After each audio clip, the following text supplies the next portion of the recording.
Writing. Can't stop, won't stop. Andy Samberg. What was that movie? Can't Stop, Won't Stop. It was like a play on the Justin Bieber character phenomenon. What was the name of that? It doesn't matter. Hello. I told you there would be no video tonight, and I lied to you. Just straight up lied to you. So hopefully that's the only time that'll ever happen. Let's talk about writing. It seems like I always say that, but we're always writing, so it's perfect. So this is week 4. Here to the top. Lesson 2, week 4. Right here we are. Stop it. Just okay. Okay, doesn't want to. Lesson 2, week 4. We should be working on our essay, right? It's due next week. Let's see exactly what day it's due. How do you think we could learn exactly what day it's due? Well, we know it's due next week, so let's look there. Let's scroll down. Let's find the submission link down here somewhere. Oh, there it is.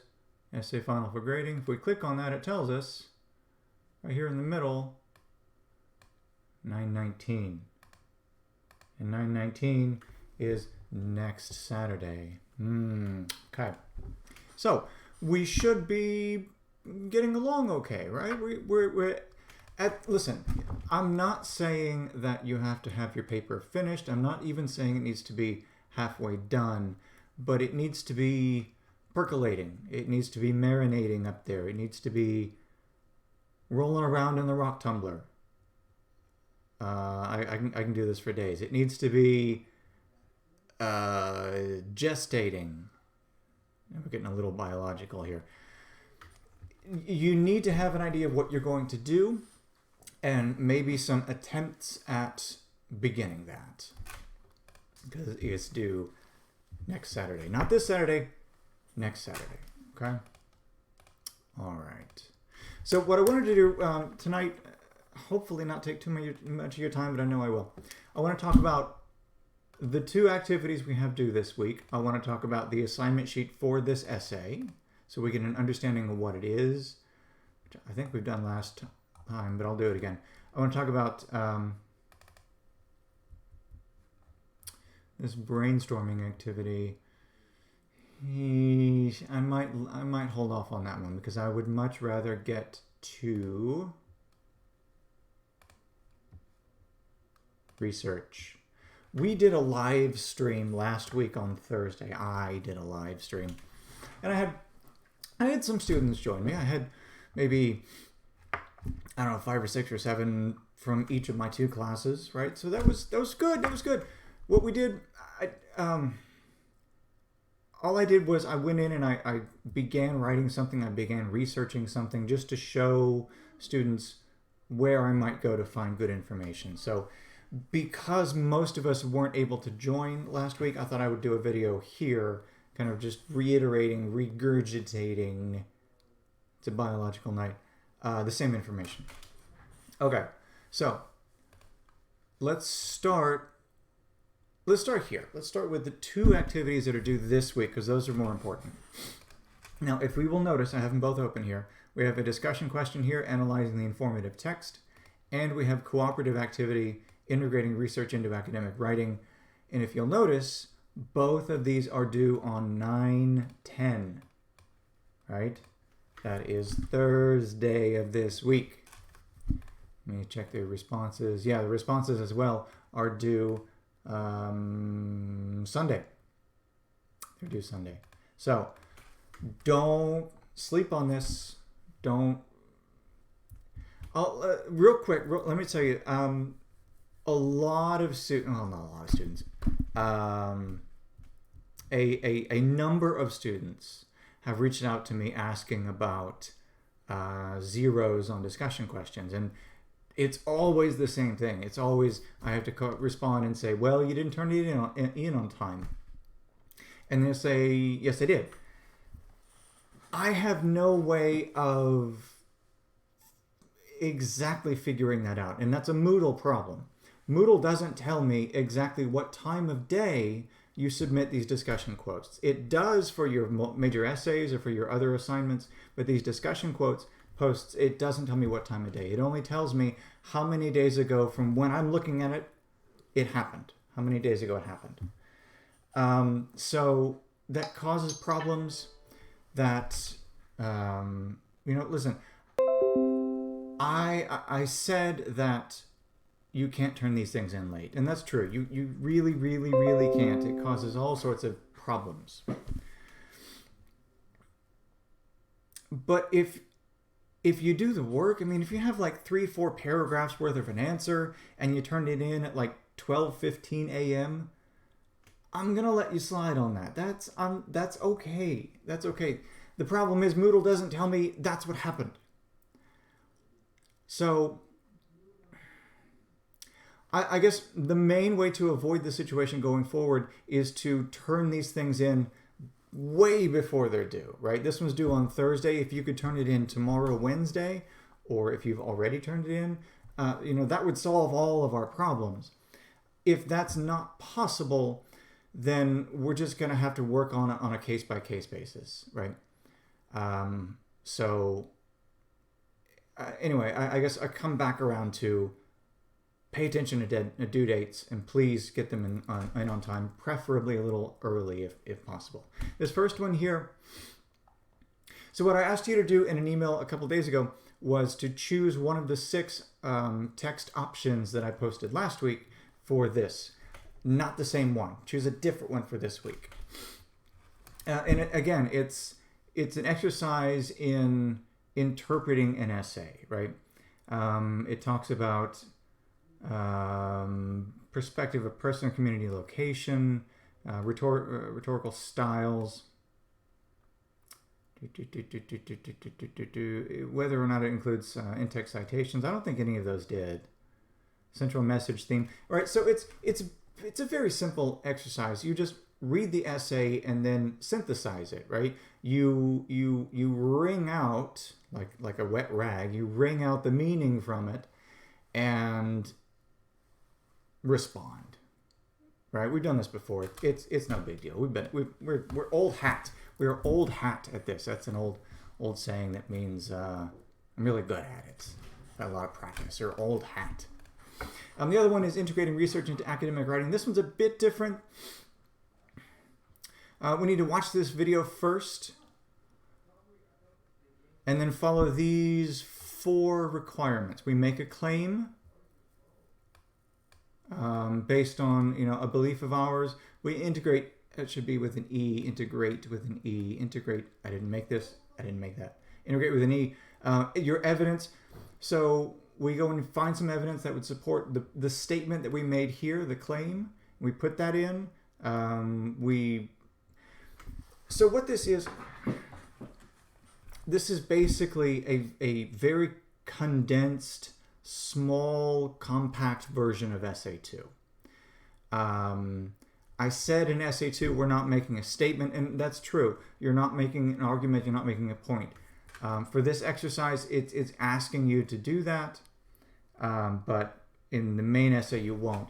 But it's a shorter thing. Let's see, does it give a length requirement? Well, yeah, here you go. Look at this. This all this malarkey. It looks long. You're only writing 7 to 12 sentences total. That's it. It's very, what's the word? Condensed, compacted, crushed into a cube, maybe. So just watch the video and then follow these steps in 7 to 12 sentences. It's not going to be that hard, I promise. Okay, so both of those are due Thursday. Don't forget the Thursday. Don't forget the Thursday. Essay 2. So we did talk about this last week. Again, it's going to have all of our major assignments in here will be MLA 8 format. Make sure that we are using MLA 8. That's the most recent version, and each version changes things slightly, so we don't want to be using the wrong version. 2 to 3 pages, the same length as last time, except we are adding a separate additional works cited page. Your works cited information should not be tacked on to the end of your last page. It needs to be its own separate page. In-text citations in the body of the essay for your evidence, for your sources. Again, like I said, the works cited page. And then 3 sources minimum. 3? That's so much. How can I? That's so many sources, though. But it's so many sources, though. It's not. But it's really not. I will say, actually, yeah, I will agree with you that 3 sources is a lot for a 2 to 3 page paper. I mean, if I had my choice, I would say a minimum of 2, because if you start to bring in too many sources, then you start to lose the writer's words. Your own language is then supplanted, is then replaced by this evidence, these sources from elsewhere. And so I get less of your words, less of your information, less of your voice, and some more of someone else's. But let's keep it at 3, because we're crazy fun people. Let's keep it at 3. We are going to use invention. So this is just brainstorming, right? It's coming up with ideas. I'll talk a little bit about that here in a second. Plan and organize. You know, we have everyone has different methods for doing this. Different approaches work better for different people. So you could be an outlining person. You could be establish your thesis and write from there type of person. You could try to organize your beginning essay into its component parts, the beginning, the mid, the body, and then the end. Lots of different things, but start to plan, start to organize your essay, start to think about how you want it arranged, what kinds of information you would want to bring in depending on your topic. Draft it and revise it. So just like essay 1, you will submit a rough draft of this paper. Let me just make sure before I lie to you. I've never lied to you, as far as you know. Maybe not. Hold on. Maybe it doesn't want you to submit. Well, I guess this counts. This activity from next week counts as a rough draft, but it's not exactly the same as last time. But you will submit an essay in a decent shape to me, and I'll take a look at it and give you some feedback. And suggest a writing prompt. Write an informative essay informing the audience of how a particular belief has had a positive or negative global or societal impact. Now that's an interesting one. So it's going to be a bit tricky here, because you are going to be very tempted, even without knowing, even without realizing, you're going to be very tempted to make a point here, to make a statement, to stake a claim, to make an argument. We don't want to do that. We don't want to do that. Let's just take, I used recycling a couple weeks ago. Let's stay on recycling, right? So let's pretend I'm writing a paper about recycling. Obviously, I'm going to have opinions on anything I care enough to write about. And the trick is to write the paper without those opinions coming through. So I can write about the positive aspect of recycling that it's had on the globe, on the world, without trying to convince you that you should be on board with it or you should start recycling yourself. I can just say, here's all the good things it's done, and then stop talking. Just here's the things.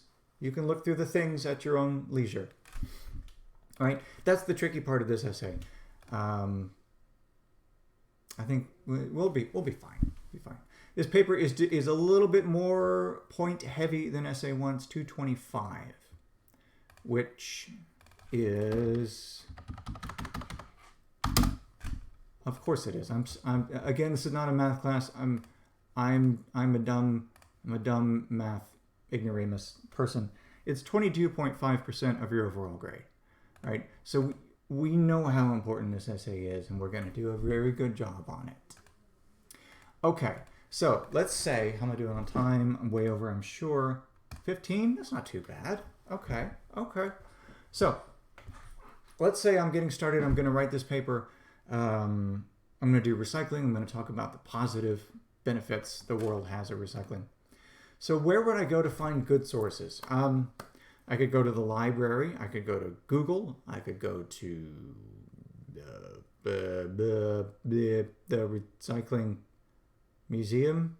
Do they have recycling? I don't know. Anyway, the first place that I would go, first place that I would recommend that you go for any of your papers is our library. It has books, of course. Lots and lots of books for you to choose. All the best books. Peter Straub, Coco. Oh, business. No, I don't want to read about business ethics. That's boring. So you could order one of those books. You could check out one of those books. You can make copies there at the library. You have a credit on your account. All the students have credits on your account for free copies up to a certain number. So in the future, if you don't want to pay ridiculous amounts of money for your textbook, the library has copies of all textbooks used in all classes, and you have a pre-funded credit to go and scan pages from those textbooks as you see fit, up to a certain number of scans. So that's good. That's good information. But I wouldn't start with books. If I was starting my research here for this paper, I would go over here to articles. Here I am pointing at the screen again, articles. And I would click this very first one, EBSCOhost database. All right. So this is a database of thousands of scholarly journals and publications with some really, really great sources for us. You'll see here, there's a lot of options. EBSCOhost is very complex and very deep. So if we were doing if we only wanted newspaper sources, we could click this one. If we only wanted psychology, behavioral sciences, we could click this one. Religion, legal, medicine, so on and so forth down here. For our papers in this class, the only thing that we're going to need is this very first one, Master File Premier. Click that, click Continue, and now we can start searching. All right, so let's do recycling. I'm going to narrow my search a little bit to say benefits and what? Dangers. I don't know. Is there danger in recycling? I don't know. Okay, so we have a story about mold dumping danger. That sounds interesting. Okay, so a few things about these results here. Several things you can click. If you want to get just a summary of the article, you just click the title. It will tell you the author. It'll tell you the source it came from, the Colorado Biz Journal. It'll tell you the volume number and all that stuff. And it gives you the abstract. And what an abstract is a very simple summary of what the article says. A company that helps other companies dispose of obsolete computer systems. When I was doing this on Thursday, I did some research and I thought that electronic waste recycling was more interesting to me than just recycling as an over broad topic. And it's something that isn't talked about as much. So if I was writing this paper, I would start writing it about e-waste recycling instead. Benefits from recycling old computers, and then toxic materials used in computer components. Okay. Yes, this would be a good source. I think I could find some good stuff in here. Now, where is the full article? Where'd it go? Oh. Okay, let's pretend it's not there. It's not supposed to be there. Let's pretend it's not there. And I can't find it. What? Where did it go? I don't know where it is. So if you'll notice down here at the bottom of each of these results, we have HTML full text, we have PDF full text, and we have interlibrary loan, right? We don't want this one unless you just simply cannot live without that source. If that source is the, hang on, what is it? Hang on. Where's a Horcrux? No, not, okay, I'm not Horcrux, just Crux. I thought Horcrux meant like the same thing. Anyway, whatever. It's a Harry Potter witch reference. Whatever. Okay, whatever. Unless it's just the crux of your paper, right? The meat and potatoes, the linchpin, the cornerstone, the Rock of Gibraltar of your paper. Don't use that, because it's going to take some time for them to request and get that source shipped over to our library. There's much faster ways with other sources here, like these full texts. So if you click HTML full text or PDF full text, it will bring up the entire article for you. I would recommend that you use PDF full text if possible, because it gives you an actual scan of the magazine page. So it gives us the whole article here. We can read through it. We can pull out something that might help us in our paper, and we can put that in there. Citation. Do I have time to talk about? I really don't have time to talk about citation. Citation and works cited pages is a whole nother thing. Tell you what. I'm gonna stop. I'm gonna put it down and stop poking at it. And then later this week, hopefully Thursday, I will put up another video specifically talking about in-text citation and works cited, because those two things are going to be very important for Essay 2 and will be a large part of your grade in that essay too. So we have to make sure we get it right. And it's not hard to do it right. You just need to know exactly what it wants. So on Thursday, I'll give another video about that. And I